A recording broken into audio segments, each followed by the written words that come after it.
Week 1 is here. Hallelujah. How about it? We just got a little taste, a little appetizer yesterday, or whenever you're watching this video, with Kansas State versus Iowa State. We just got a little taste. Just a little bit. Just a little bit. And now we get a full course meal. We are feasting this weekend with the college football slate we have on our hands, folks, and it is glorious. Thank you for joining this show. Thank you for clicking this video. If you wouldn't mind, click the little red button down at the bottom that says subscribe. Follow me on all my socials right there at Ian Fritts Show. We are happy to have you here. This is the show for today, for this week, for week 1. Game previews. Got 3 of them for you today.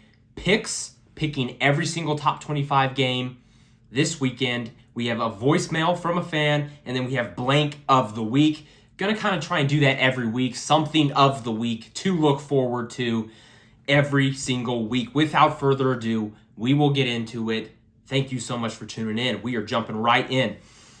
And we couldn't start anywhere else other than Texas at Ohio State. Now, this game I have been looking forward to since last year. I saw the calendar. I said, whoa, what? Week 1? Texas, the Longhorns, are traveling up to Ohio State? This could be a rematch of the national championship. That's what I was thinking last year. I was like, whoa, that could be. Wow, how about the last game of the college football season and the first are going to be rematches? That didn't happen. Now, they did play in the playoff. Ohio State won. It didn't happen, and that's okay. That is okay. We get it in week 1 regardless. I'm dressed up because this slate is so good. I have to look good for this weekend to prepare for what we get to witness.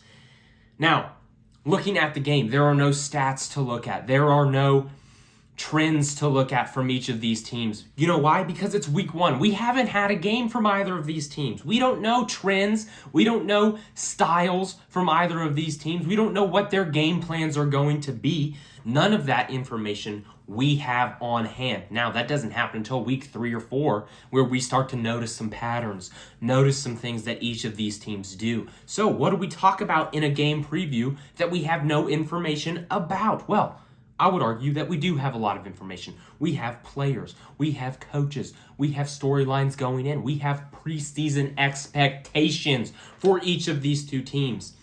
And for each of these two teams, their expectation is win a national championship. You go to a Texas Longhorn fan down the street, and maybe we do some man-on-the-street interviews here during this college football season. I know some of you would like that. Maybe we get into that, dabble in it a little bit. If you go ask a Texas Longhorn fan what they want to happen this year, they're going to say one thing: win a national championship. They're not going to say, I think 9-3 would be a nice season. It's Arch's first year. I think it would be a solid year if we can get to 9 wins. Even 10 wins would be, wow, that would be fantastic for Arch's first year starting in this offense. Nobody's going to say that if you're a Texas Longhorn fan. Not a single fan is going to say that to you. They're going to say, we want to win a national championship. We haven't had one in 20 years. We are due for a national championship to bring it back to Austin, Texas. And the burnt orange, we need one, and we need it now. They are starving for a national championship down there. Now, if you would ask the Ohio State fan, they would say, win a national championship. They would probably say beat Michigan first, and then they would say win a national championship, even though they just won one, ladies and gentlemen. They just won a national championship 8 months ago, and yet they're going to still say win a national championship. That is their expectation. They also, maybe even more so, want to beat Michigan this year. It has been devastating for them. Those are the expectations of these teams. Now, can those expectations be met in week 1? No, but they can be lost. They can be lost in week 1, mind you.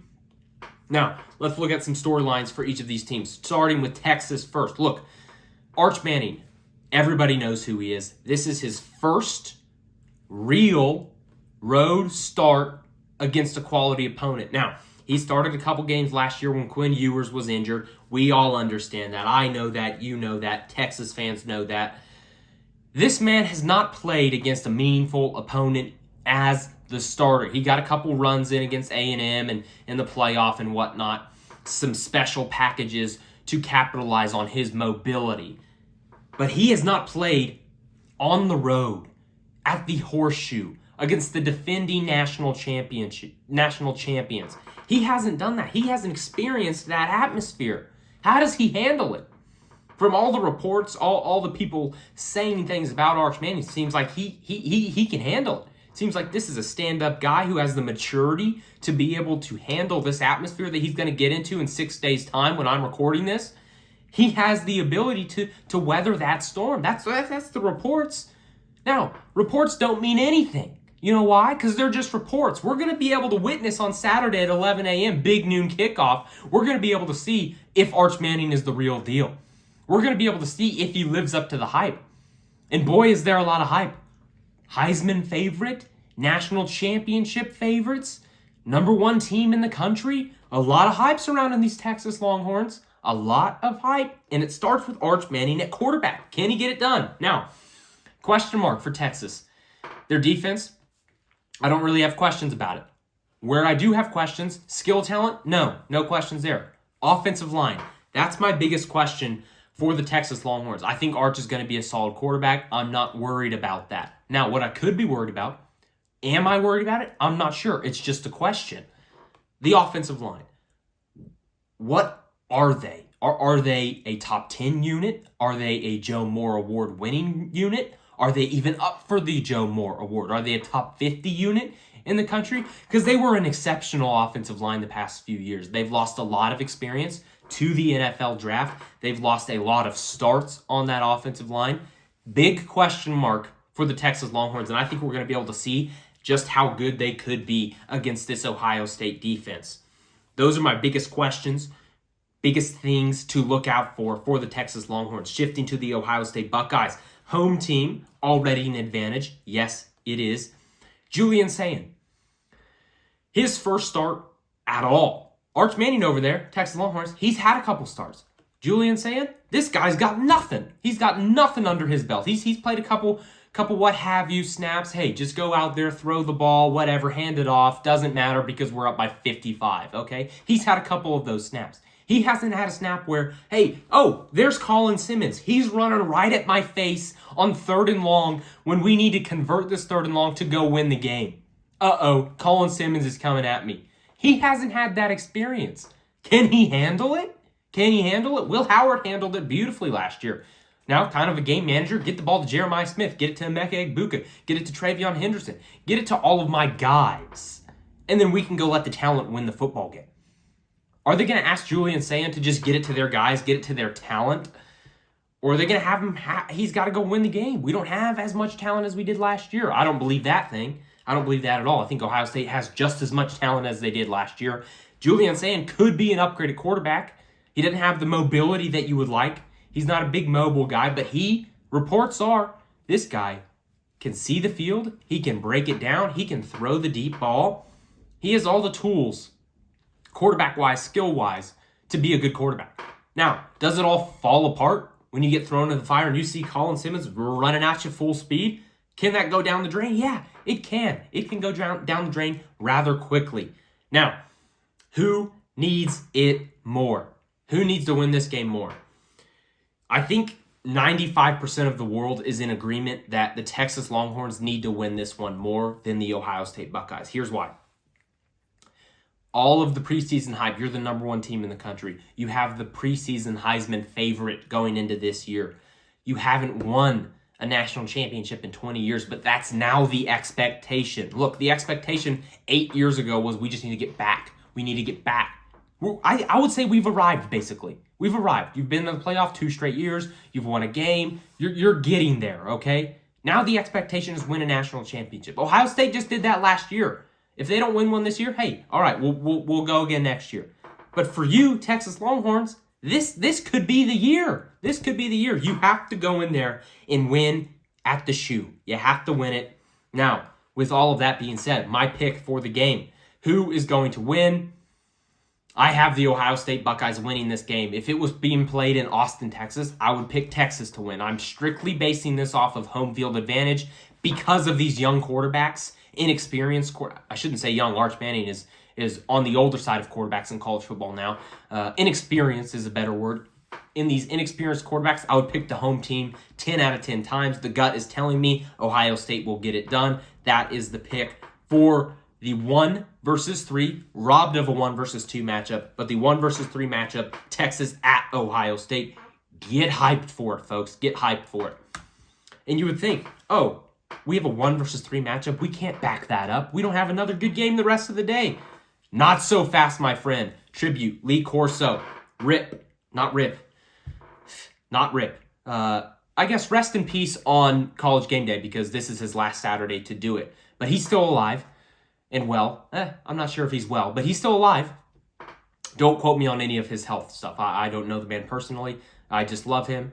And gonna miss him on College Game Day, but I think it's probably for the best. He's kind of fading the past couple years in College Game Day. Anyways, not so fast because we have LSU at Clemson. We have another banger of a game. Saturday night in Death Valley. Death Valley v. Death Valley. Now, quick aside here. Who is the real Death Valley? I tend to think this is the real Death Valley is the LSU Death Valley. That's always what I've associated it with. I couldn't tell you who came first, when they came, how they came up with it, all of that. All I know is they've got it plastered on the side of that stadium, Death Valley, in orange, and not in orange, in yellow and purple, and they got a tiger right outside the stadium. That's awesome. That is awesome. It has nothing to do with Death Valley, but they got one out there. Okay, it's like a zoo. It's crazy. LSU's the real Death Valley, but they're going to Death Valley half at Clemson. This is a game with a lot of storylines going into it as well. Probably not as many, but a lot. This is going to be a heavily talked about game this week. Okay, let's look at it from the LSU perspective. I'm going to take a sip here from the patented mug. If you want one of these, let me know. And we can make it happen. We can give you one of these, ship it your way.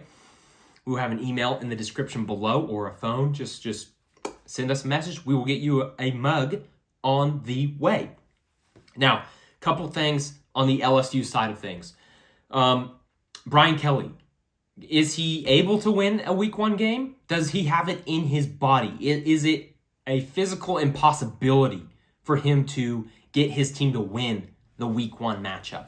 Because he hasn't done it since he's been at LSU. He hasn't been able to do it. Can it even happen? Can it even happen? I don't know. Just because it hasn't happened doesn't mean it can't. But you start leaning that way. You start, hey, man, this hasn't happened in 3 years. Is this ever going to happen? We haven't seen Brian Kelly win in week 1 in 25 years. Does he even care about week 1? I think he cares about week 1 this year, folks. I would just preface that. I think he cares this year. They want to get a win and they want to make a statement in week 1. Now, Nussmeier's knee. Garrett Nussmeier, I have him as a top 5 quarterback in college football this year. I think the majority of the country does as well. Some people have him going as the number 1 overall pick in the NFL draft in April of 2026. Does he get there? I don't know. He's a really, really good quarterback. Has a couple turnover issues here and there. Can he get that cleaned up? My biggest issue or question mark with Nussmeier this year is his knee. You know, Brian Kelly a couple weeks ago came out and said he's got patellar tendonitis. I'm not a doctor. I'm not a nurse. I'm not a medical professional. However, I do know what tendonitis is, and I do know what the patellar is, okay? And I do know that you don't want tendonitis, and you don't want it on your patellar, okay? I know those things. I don't know exactly what it means, but I know, hey, we would rather have this guy 100% healthy. I don't care if it's a thing he's dealt with for years. I would rather him deal with nothing for years. Just be a picture of health. That's what I would want in my starting quarterback. Nussmeier doesn't have that. I don't love that at all. I think LSU, I had them as possibly having best offense in all of college football coming into this season. This is before I knew about Nussmeier's degenerate knee. Starting to second guess myself a little bit there, folks. Not going to lie. I would love him to be fully healthy. I want a fully healthy Nussmeier because I want to watch this offense hum. I want to watch it hum. Okay? That's my biggest question for LSU. Second biggest question for LSU, the offensive line. You lost a lot on that offensive line. That's kind of a theme with some of these really good programs. You get a lot of talent. Oh, shoot. Talent leaves. Where do they go? NFL. Yeah, that's hard to replace. You can't just replace it. Talent doesn't grow on trees, although some may think it does. Maybe if you're Ohio State, it does, at some skill positions, wide receiver in particular. But offensive linemen, elite offensive linemen like LSU has had the past couple years, they don't grow on trees. They don't grow on trees. A Will Campbell, you can't go out and find him in the parking lot, find him in your locker room. No, he's on the New England Patriots. That's where he is. He's not there anymore. You can't lean on him to go one-on-one against the best guy on the opposing team's defensive line every single week. He's not there. So who steps up on that offensive line for the LSU Tigers? Because they're gonna have to get it figured out pretty soon. Because Clemson's defensive line, incredible. They are really good. Watch out for that this weekend. Shift over to the Clemson Tigers. Death Valley half. Dabo Swinney, Cade Klubnik, year three for Garrett Riley as well. I think they start to get things going. They started to get things going at the end of last year with that offense. They started to look a little better. I think they make even more progression this year. It's year 3 for Cade Klubnik. He's the starter again. He gets it done. A lot of people think he is the Heisman favorite instead of Arch Manning. A lot of people think he could be the number 1 pick in the 2026 NFL draft. I tend to think Cade Klubnik is a top 3 quarterback in college football this year. I like him that much. His weapons keep getting better. He's got 3 young wide receivers who have a whole year with him, a whole year in this system to learn and have that experience and grow off of. I love what they've got built there on that offensive side. Now, defensively, we just talked about that defensive line. Legit. Could have 2 possible top 10 guys on that defensive line by the end of the year. Now, the defensive backs. A little bit of a weakness last year. A little bit of a weakness last year for Dabo Swinney in this Clemson Tiger defense. Something that we haven't worried about because Brent Venables was there. He's not there anymore. They go get Penn State's defensive coordinator and they say, hey, fix this up. Make this not as bad as it was last year and we have a real chance at a national championship. Okay? Who needs this game more? I think LSU needs this one more. I hinted at it. Brian Kelly. Does he have the ability to win a week 1 football game? We do not know. That doesn't mean they can't do it. But they need to win this game more than the Clemson Tigers do. Clemson, hey, you're in the ACC. Losing one game, not a big deal. LSU in the SEC, yeah. Even though it's not a conference game, losing any game is no good. No bueno in the SEC. It's going to be more competitive this year than the ACC. This game is more important for the LSU Tigers, Bayou Bengals, Death Valley University. Now, who wins this football game? You give me the Clemson Tigers right now, and I will run to the bank and cash that check. Clemson wins this football game, and I think they win it pretty handedly. Next preview up. Going to take a sip before we dive into this one. 100% spring water. All I drink, folks. It's just fridge water. But I like to think that my fridge water comes from a natural spring because that would be cool and it would taste better. Notre Dame Fighting Irish versus the Miami Hurricanes, okay? We're going to do this one a little quicker than the first 2 previews. Notre Dame, CJ Carr. This man looks like he's 85 years old, okay? I'm not going to lie, he looks a little older than he is. This is his first real action. You're kind of sensing a theme here, ladies and gentlemen. Do any quarterbacks have any experience in college football this year? Not a lot of them. They're starting to filter out. All those old heads, they're starting to filter out of college football and go get real jobs, okay? CJ Carr, he was just named a starter 3 days ago. Notre Dame, they wanted to name him the starter about 8 months ago, and it didn't happen, okay? He just got named the starter. Is he good? I don't know. Is he good? What does he bring to the table? Why did it take so long? Is Kenny Minchey really pushing that hard? Well, who knows? That's a big question. Also question, offensive line.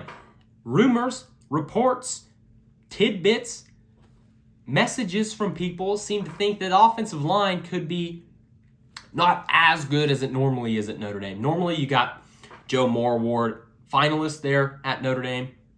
But this year, seems like that's not going to be a weakness. I wouldn't say weakness around those big boys up there, but it's not going to be the biggest strength of this football team this year. The defense is going to be that strength for the Notre Dame Fighting Irish this year. So watch out for that. Is the offensive line that big of an issue this year? Rumors are it's not going to be quite as good, but how big of a decline, a drop-off does that offensive line have this year? Miami, Carson Beck. He was at Georgia past couple years. He was a projected number 1 overall pick going into last year. Then he has that shoulder injury. He doesn't look quite the same. What happened to this guy? Is he even good? Gunnar Stockton comes in. Team rallies around him. Say, this is our guy. He could lead us. And Carson Beck's kind of just sitting over there on the sideline. Does nobody like this guy? Does nobody like Carson Beck? What's wrong with him? Does everybody hates him? That would get me a little question marky. Why don't we like Carson Beck? What's wrong with him? Is he a jerk? Who knows? I don't care if he is or not. I would prefer my quarterback to not be a jerk. But if he's a jerk but plays really good football, I think you can live with that if you're a Miami Hurricane fan, okay? I think you can live with that. Now, is he back, though? Is he back to pre-2024 season form? Who knows? Who knows? I wouldn't love that I got to go up against the Notre Dame Fighting Irish defense. I wouldn't love that as my first game back if I was Carson Beck. Do not love that at all. Now, who needs this game more? Notre Dame, they're coming off a national championship appearance. I lean Miami needs this game more. Partially because Notre Dame, they just made it to the national championship. That's okay. Also because Mario Cristobal, I'm not sure he's won a big game ever, but definitely since he's been at Miami. This guy continually makes boneheaded decisions in game management, continually makes me scratch my head, think, okay, all right, you had a whole week to prepare for scenarios like this, and you continually get it wrong. This is a big moment for you, Mario Cristobal, if you're listening. I know you're an avid fan of the show.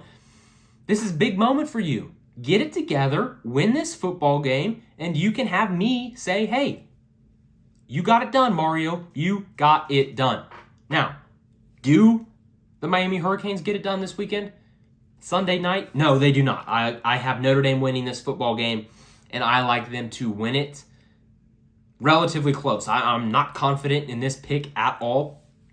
I wouldn't go bet on this, but I think Notre Dame does get it. I think they have more talent than Miami. I think they have a better head coach than Miami. So give me the Fighting Irish to beat the Miami Hurricanes. Next up, folks, we have the game picks. Again, if you're new here, thank you for joining. Subscribe down below. I pick every single top 25 AP until we get to the college football playoff rankings. I pick all those top 25 teams, games this weekend of whatever week we're on against the spread. So, Boise State, 6.5 point favorite against the USF Bulls. First pick of the year. I should say second pick of the year. We picked Iowa State plus 3.5 against Kansas State in Ireland yesterday. That hit. We are 1-0 on the season. Follow the Twitter if you want to see the overall record for the past 2 years. We're about 85 games, something like that, above 500. We are killing it. Anyways, first game up this year of week 1, Boise State minus 6.5 at USF. The gut, as we like to go by here at the Infra Show, we go by nothing other than the gut because that is your instinctual reaction. That is most likely going to be correct, folks, in all facets of life, okay?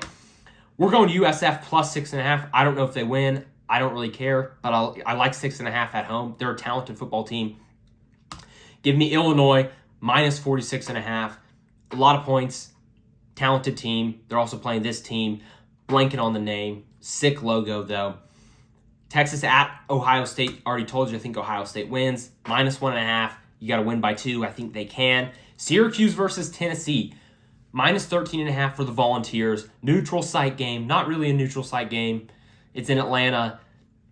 However, the gut is telling me take Syracuse plus 13.5. That's a substantial amount of points. I'm getting basically 2 touchdowns there for Syracuse. I like that. They shocked some people last year. Good head coach. Good offense. I like what I'm getting there from plus 13.5 standpoint for Syracuse Orange. Next up, Old Dominion at Indiana. Minus 22.5 for the Hoosiers. Fernando Mendoza is going to go crazy this weekend. Give me Indiana minus 22.5. Penn State minus 44 is the next pick. Georgia minus 39.5. I like that as well. Marshall's entire team has left. Okay, they left. They all went to Southern Miss.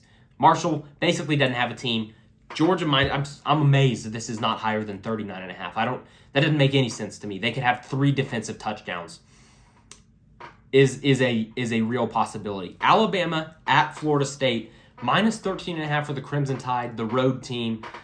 Look, I think Florida State's going to be better. Castellanos, good quarterback, turnover issues. I don't think this is the team in the Alabama Crimson Tide that you want to have turnover issues against. So give me Alabama minus 13.5 this weekend. Iowa State coming off the win against Kansas State. I like that minus 15.5. And then Oregon minus 29.5 as well. Going to take a sip here before we dive into the second page of picks. Right here, we have Long Island at Florida. Give me Florida. There's no spread on that one, so we just pick it outright. North Dakota at Kansas State, minus 28 for the Wildcats. I think they bounce back this weekend.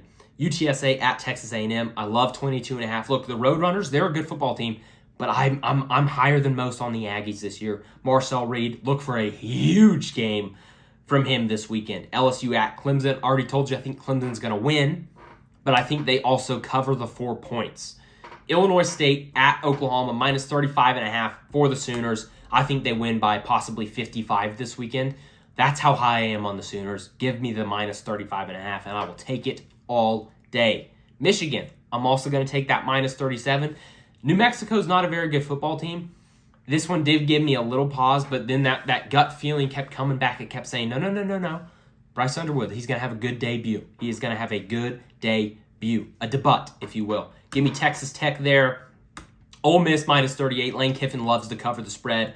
And then SMU, no spread there, but I like the ponies. Arizona State at home against Northern Arizona University, minus 28.5. They didn't cover this game a year ago, or maybe it was Arizona who didn't cover this game a year ago. So Northern Arizona, they don't have a bunch of scrubs up there in the northern part of Arizona. They're not a bad football team, but I think Arizona State's a much better football team. So give me Arizona State minus 28.5. 2 games left. Notre Dame, Fighting Irish, okay? I already told you they're going to win. I also think they will cover the 2.5 at Miami. Last one, Virginia Tech out South Carolina. Lenore Sellers is going to go off this weekend. Sunday afternoon. We get Sunday afternoon football in week 1 of college football. Hallelujah. Cannot wait. Give me South Carolina Gamecocks minus 8 as the final pick of the weekend. Next part of the show, folks, we got a voicemail from a man named Ronnie in Auburn, Alabama. Going to play this for you. Hopefully it works. Hopefully you can hear him all right. While he does that, while he tells you what is on his mind, I will take a sip. Now, I do want to say, we will have a phone number in the comments of this video, as well as an email. If you don't want to call, you can write in, but we prefer calls. And I will take that voicemail, put it through software, and give you a generic voice here, and we will get a call from one of you. All we ask from you is, 1, you state your name, you state where you're from, you state the team or hint at what team you are a fan of, and we state you give us your height and your weight and what position you would play in football, okay? Like for me, Ian Fritts, Oklahoma City, Oklahoma. I am 6 foot, 190. I would be a shutdown, lockdown corner. Boomer Sooner. Okay, something like that. Ronnie killed it. He did it flawlessly. Let's listen to Ronnie here real quick. Hopefully you guys can hear this. If you can't, that's a bummer. But we're gonna listen to Ronnie here and his voicemail. Hey, it's Ronnie from Auburn, Alabama. I am 6'2", 228 pounds, linebacker. First off, love the show. I know we have Texas versus Ohio State and Clemson versus LSU, but other than those 2 games, what game or games are you most looking forward to this weekend? So if you couldn't hear, Ronnie, he said he loved the show. Thank you, Ronnie. Shout out you from Auburn, Alabama. Just going to go out on a limb and say you're an Auburn fan. He said, love the show. What game or games am I most looking forward to this weekend? Well, Ronnie, hey, it's great that you're from Auburn this weekend because Auburn goes to Baylor, and they play Baylor on a Friday night. Other than those 3 games I previewed, I am all over that game. Auburn at Baylor. That is the game that I may be looking forward to that game more than the Notre Dame-Miami game. Probably not, but I think it's my 4th best game this weekend. I love it, and it's a standalone Friday night game. I am all over that. Ronnie from Auburn, Alabama, you have a big one this weekend. Auburn at Baylor Friday night. Jackson Arnold, is he alive? Is he well? Is Hugh Freeze just berating him too many times a game at practice? What is going on over there in Auburn? Ronnie, what's going on down there in Auburn? We may need you to call back and say, hey, everything's okay. Everything is okay here in Auburn. But that, Ronnie, to answer your question, is the game I'm most looking forward to other than Clemson, LSU, and other than Texas, Ohio State. It is Auburn at Baylor. And aside, I have Baylor winning and covering. So give me Baylor all day. Hate to crush you, Ronnie. Thanks for calling in. Again, phone number in the comments below. Give us some calls, folks. Lastly, you saw it in the first slide, blank of the week. We have the logo game of the week. Long Island at Florida. Just take a look at that. Just take a look at that for a second. Look at that. Sharks and Gators. It's hard to get a logo game better than this. That is all I have for the Week 1 preview show, College Football Edition. Thank you for watching. Subscribe down below. Comment. Call into the show so we can have you featured. I love you guys. Bye. Whoa, he has trouble with the snap, and the ball is free. It's picked up by Michigan State's Jalen Watts Jackson, and he scores on the last play of the game. 45, 40, 45, 50, 40.